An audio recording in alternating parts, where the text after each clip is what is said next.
Dave Galloway. Dave Galloway comes to us out of Logan, Alberta, where he's a special needs teacher and the principal there. The sponsor is Stigson Trucking. Travel hauling out of Cage River. So let's line them up again. Bruce McAleney-Trojan safety at 4. Eric Rever and Deacon Oilfield at 3. Tyson Gray, Frac at 2. Here's Stigson Trucking. Dave Galloway coming to barrel number 1. Get ready. Now the horn blows, and who's going to get the hottest start out there? Once again, Eric Rever has a great turn, but look at Dave Galloway. Get around there now, turn left, young man. Make that turn, and let's see what happens. Okay, let's get Deacon Oilfield, and Eric Rever is on there right beside him. Galloway, their squad right now is going to go to McAleney and safety in 4th. Off we go with Frac and Tyson Graham as he comes down past corner number 1.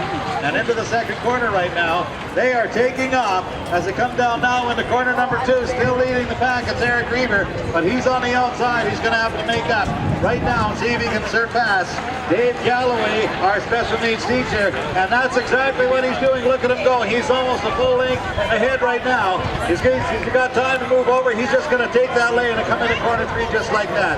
And moving up, look at Tyson Graham go. Tyson Graham and Frac also moving up beside Stigson Trucking. He's going to end up number 2 so far. I think Eric Rever is going to take this race as we got Bruce McAleney and Trojan safety while he's in a safe spot. He also is going to try and overtake the man out there as they come down with Eric Rever out of Manning. He's coming home with Deacon Oilfield. Show him how to get here. Here he goes, Eric Rever crossing the line in first spot. Coming in number 2. There he is, Frac and Tyson Graham in 3rd spot. Yes, Bruce McAleney with a Trojan safety. All right, he is under the sponsorship of Frac. That is his employer, as a matter of fact. He comes to us from Grovedale, brand new to the Western Chuck Wagon Association. Here is Tyson Graham. Rever-Deken and Stigson Trucking. Here comes the Lord of Lowman, Dave Galloway. His sponsor is Trojan Safety, owned and operated by Al Kirshner out of Fort St. John. Here comes the sweetheart from Sexsmith, Bruce McAleney. Deacon Oilfield Transport. Hey, Daryl and Phyllis, are